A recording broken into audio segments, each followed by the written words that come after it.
अगर तुमसे कोई बोले कि अक्षय कुमार, प्रियदर्शन, परेश रावल और राजपाल यादव मिलकर के एक हॉरर कॉमेडी बना रहे हैं जो काफी हद तक भूल भुलैया वाली फीलिंग को रिक्रिएट कर सकती है, तो तुम बोलोगे कि यार और क्या चाहिए जीवन में।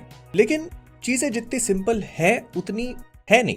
हाँ, एक एक करके बात करते हैं। बिना स्पॉइलर दिए भूत बंगला के प्लॉट की एक हल्की फुल्की समरी अगर मैं तुमको दूं तो ये कहानी है अक्षय कुमार के कैरेक्टर की, जो फॉर सम रीजन मंगलपुर नाम की एक जगह पे आता है अपनी बहन की शादी कराने के लिए। लेकिन इस छोटे से टाउन में एक छोटा सा कैच है और उसका नाम है वधूसुर। ये वधूसुर कौन है? कौन वधूसुर? तेरा फुप्पा। तुझे वधूसुर के बारे में नहीं पता? मंगलपुर के किस्से कहानियों के हिसाब से वधूसुर एक ऐसा मॉन्स्टर है जो कि नई नवेली दुल्हनों को उठा के ले जाता है और वो ये काम पिछले कई सालों से करता आ रहा है, जिस वजह से मंगलपुर में कोई भी शादी नहीं करता। तो क्या ये किस्से कहानियां सच हैं? वधूसुर अगर एग्जिस्ट करता है तो वो कौन है, क्यों है और वो आखिरकार चाहता क्या है, और अगर ये सब लोग मिलकर उसको रोकना चाहेंगे तो रोक भी पाएंगे या नहीं, ये सब कुछ तुमको मूवी देखकर ही पता चलेगा।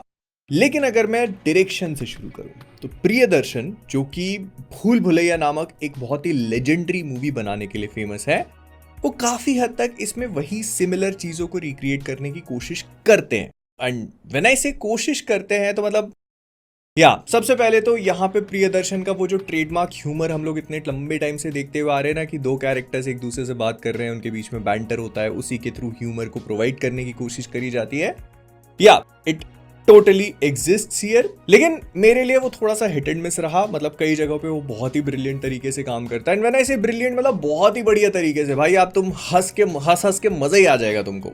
लेकिन बहुत सारी जगह पे ना ऐसा लगता है कि थोड़ा लंबा हो रहा है, थोड़ा ज्यादा खींच दिया है इसको। जैसे फॉर एग्जांपल मूवी 3 घंटे की है, राइट? तो इसका बहुत बड़ा सिग्निफिकेंट चंक जो है फर्स्ट हाफ का स्पेशली, वो ह्यूमर से भरा हुआ है। और बहुत मोमेंट्स पे ना तुमको ऐसा फील होगा कि ये वही सेम चीजों को रिपीट करने की कोशिश कर रहे हैं।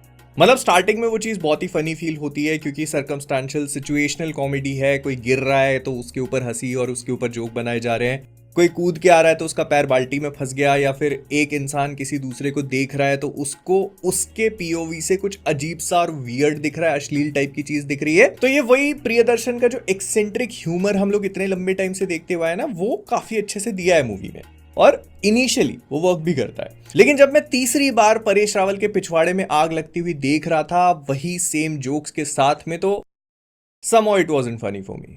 एंड जो मैं कह रहा हूं ना कि ह्यूमर काफी स्ट्रेच्ड और रिपीटेड फील होता है, तो वो प्रियदर्शन वाले ह्यूमर को तुम यहां पर सेंस कर पाते हो कि ये चीज ऐसी नहीं है वैसी है। जैसे ये महाराजा है या फिर महाटुच्चा है, ये पोस्ट ऑफिस है या थिएटर है, तो ये एक रनिंग थीम है। जब भी ये ह्यूमर दिखाएंगे तो ये तुम्हें एक रनिंग थीम फील होने लगती है after a point of time. And ऐसा कहा जाता है कि मूवी का कोई भी सीन अगर तुम दिखा रहे हो तो वो प्लॉट को प्रोग्रेस करना चाहिए, प्लॉट के लिए इंपॉर्टेंट होना चाहिए। तो भूत बंगला में ऐसे बहुत सारे सीन्स हैं जो ये काम नहीं करते हैं और उनको फिल्म में सिर्फ इसीलिए डाला हुआ है ताकि ह्यूमर को क्रिएट किया जा सके, बट हर बार नहीं होता वो। फिर उसके बाद अगर मैं हॉरर की बात करूं तो देखो, मूवी हॉरर कॉमेडी है, लेकिन मुझे ऐसा नहीं लगा कि मैं डर रहा हूं मूवी देख करके। हाँ, हॉरर वाले कुछ सीन्स हैं जहां पर थोड़ा सा एटमॉस्फेयर बिल्ड करने की कोशिश करी है, but I did not find them scary. बहुत सारे लोगों को हो सकता है कि डर लगे, मेरे आसपास कुछ लोग थे जो उसको देखकर जेन्युइनली घबरा रहे थे, but I did not find it scary. फिर लाइटिंग आई फेल्ट की थोड़ी सी इनकंसिस्टेंट है। कई सारे शॉट्स हैं जहां पर नेचुरल लाइट का यूज किया गया है या फिर जहां पे दिए यूज करके पूरे सीन को लाइट अप किया है, वो बहुत ही ज्यादा एटमॉस्फेरिक फील होते हैं। तुमको प्रॉपर शैडोज बनती हुई दिखती हैं तो ऐसा लगता है कि उस पूरे सीक्वेंस में एक कैरेक्टर है। लेकिन फिर दूसरी तरफ तुम देखते हो तो बहुत सारी चीजें आर्टिफिशियल लगती हैं, लाइटिंग फ्लैट फील होती है। थोड़ी इनकंसिस्टेंसीज हैं दोनों चीजों में। लेकिन मेरे लिए मूवी पर्सनली वहां शाइन करती है जहां पर इन लोगों ने एक्चुअली नेचुरल लाइटिंग का यूज किया है, पन इंटेंडेड।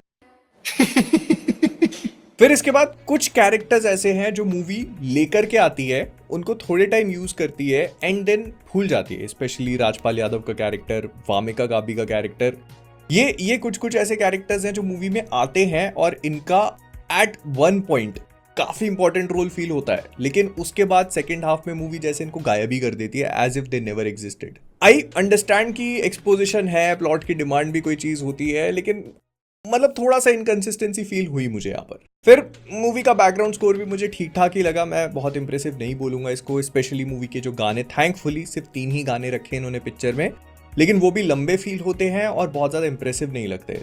फिर एक्टर्स के परफॉर्मेंस पे बात करें तो अक्षय कुमार ने अच्छा काम किया है। केसरी 2 जितना अच्छा नहीं बोलूंगा मैं, बट स्टिल जो तुम लोग ट्रेलर और टीजर देख करके एक एक्सपेक्टेशन लगा रहे थे ना कि यार ह्यूमर बहुत ज्यादा ट्राई हार्ड करने की कोशिश कर रहे हैं, तो नई मूवी में मुझे ऐसा फील नहीं हुआ। काफी ऑर्गेनिक फील होती है वो ह्यूमर कॉमेडी। कहीं ना कहीं तुम्हें वो पुराने अक्षय कुमार की थोड़ी बहुत झलक देखने को मिलती है। ऑल्दो हाँ, एट टाइम्स ऐसा लगता है कि थोड़ा सा ट्राई हार्ड हो रहा है, लेकिन majority of the times it kind of feels natural. वो जो पुराना अक्षय कुमार वाला फ्लेवर था वो आता है।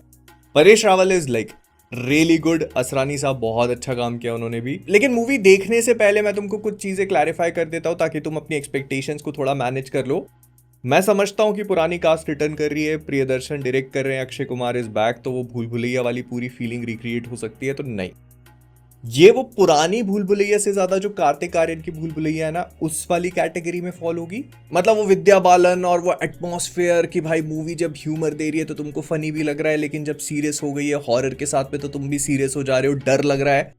या it's kind of not there. ये वो कार्तिक आर्यन वाली भूल भुलैया की तरफ थोड़ा ज्यादा लीन इन करती है मेरे लिए, और इसी वजह से थोड़ी सी अपनी एक्सपेक्टेशंस को ऐसे पकड़ के रखना तो डिसअपॉइंट ज्यादा नहीं होगे। फिर मूवी ना थोड़ी लंबी, थोड़ी नहीं एक्चुअली काफी लंबी है, और इसका रीजन भी तुमको धीरे धीरे पता चली जाएगा। मूवी जो है सेकंड हाफ में थोड़ा एक्सपोजिशन करती है। एक्सपोजिशन वाला पार्ट मुझे पर्सनली अच्छा लगा, लेकिन वो भी लंबा है।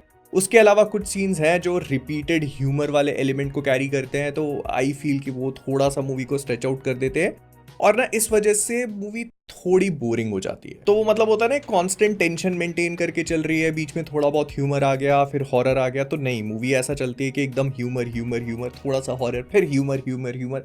So this is like the general pattern of this movie. तो बी प्रिपेयर्ड कि मूवी थोड़ी लंबी होगी और उसमें ह्यूमर के स्ट्रेचेस काफी बड़े हैं, स्पेशली फर्स्ट हाफ में। तो भूत बंगला कुल मिला के मेरे लिए ठीक ठाक मूवी थी। मैं शायद थोड़ी ज्यादा एक्सपेक्टेशन लगा चुका था इससे, क्योंकि वही सेम टीम आ रही थी, तो आई थॉट कि वो भूल भुलैया वाली चीज देखने को मिल सकती है, but sadly it's not there. तो तुम थोड़ी एक्सपेक्टेशंस मैनेज करना, मे बी तुमको शायद थोड़ी बेटर फील हो। And you kind of understand कि Priyadarshan is running out of ideas, या फिर इनके पास बहुत ओरिजिनल आइडियाज नहीं थे। जब मूवी का हॉरर एलिमेंट जो हॉलीवुड की लाइट्स आउट मूवी है उससे एज इट इज कॉपी हो, लाइक थोड़ी बहुत चीजें डिफरेंट नहीं है, बिल्कुल वैसे का वैसे ही है। इट काइंड ऑफ फील्स की मूवी किसी चीज की तरफ बिल्ड करती जा रही है, और एक प्लॉट ट्विस्ट तुम्हारे सामने अभी भी या कभी भी आ सकता है, but it sort of never happens. तो ये कुछ कुछ चीजें हैं। मैं पर्सनली इसको मॉकटेल पे टाइम पास दूंगा। अगर तुमने देख लिया है तो please do let me know. नहीं, एक काम करो, mocktail.in पे जाओ और खुद से अपनी रेटिंग चूज करो। मैं मिलता हूँ तुमसे अगले वाले में। Bye bye, Tata. लाइक करना नहीं भूलना।